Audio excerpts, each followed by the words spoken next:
Anna Moya, Russia Today. First of all, Dr. Paul, I just want to say, I don't know if you remember me, but it was a pleasure interviewing you in South Carolina. And our channel is really interested in doing another sit-down interview with you as well as with the rest of the candidates. In fact, I have contacted all of your campaigns. It's a bit difficult with all of the bureaucracy, but we want to give you the coverage that the American media is not giving you. So before you run out, I just want to say that. And my question is about the current situation in Georgia. I know that you made several statements yesterday during the hearings on Capitol Hill. If you can give us a little bit more in terms of, especially when it comes to McCain and Obama, how do you think this is going to affect U.S.-Russia relations? And the question goes for all of the candidates. Thank you. Okay. She asked about the hearings we held yesterday on international relations, and I'm on that committee, and the subject was Georgia and Russia. And quite frankly, I went there very discouraged and thinking that it would be such a continuation of pure propaganda. Of course, that's what the administration official did. It was to propagandize that it was only Russia's fault, had nothing to do with Georgia. And where I expressed my pleasure in my opening statement was that maybe we're having an effect because there was a shift in sentiment among members who are usually robotic in just doing anything that is to stir up more antagonism and wanting to stir up the Cold War.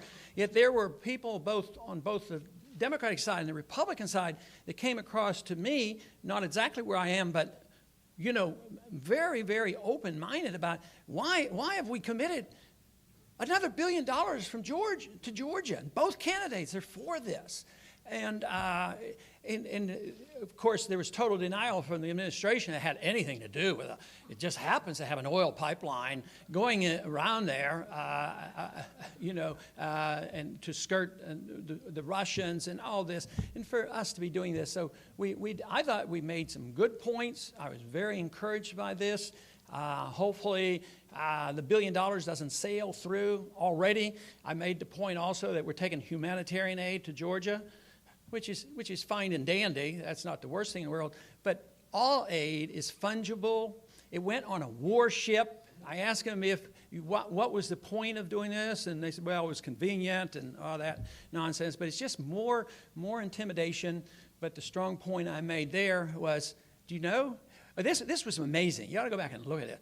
I said to the gentleman that was from the State Department, I said, has it ever crossed your mind, have you ever thought about that when you send $1 billion and think nothing of it for aid to Georgia, that maybe there's somebody hungry in the United States. Maybe there's somebody who needs medical care.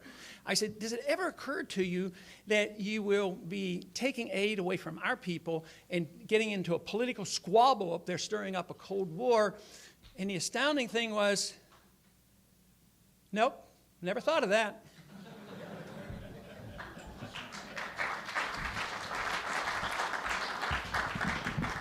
Dr. Paul talked about the fungibility of funds, and I would just echo that. It was totally inappropriate for the United States to send so-called humanitarian aid in the first place on a Navy ship, on a warship. However, the United States, I would just like to remind you that the United States sent $21 billion to Iraq, and it was immediately lost in cash on pallets. So all funds are fungible, that's for sure. There are some of us who have believed for a very long time that the dissolution of the Soviet Union represented a real opportunity for people in this country and around the world to experience the peace dividend. And of course, it never came. Because while there were those of us who were advocating that NATO is anachronism, and therefore NATO itself should also be dissolved, there were those who are able to wield the powers of public policy in this country who wanted to take NATO all the way up to the Russian border. This is a direct provocation. And the idea that we would engage Ukraine and Georgia in a military agreement that binds us to respond to them, no matter what their provocations may be, or what their national interest might be, is dangerous. Not only that, the establishment of the European Missile Defense Shield is dangerous. And the United States is engaged and embarked on this path toward confrontation. Dick Cheney put 60 countries on a list and said that we should consider them as our enemies. Now someone wants to add more countries to the list, and both the Democrats and the Republicans are going along with that. And the two additional countries that they're adding to the list are China and Russia. This is dangerous, this is out of order, and this certainly is certainly not the path that this country should take.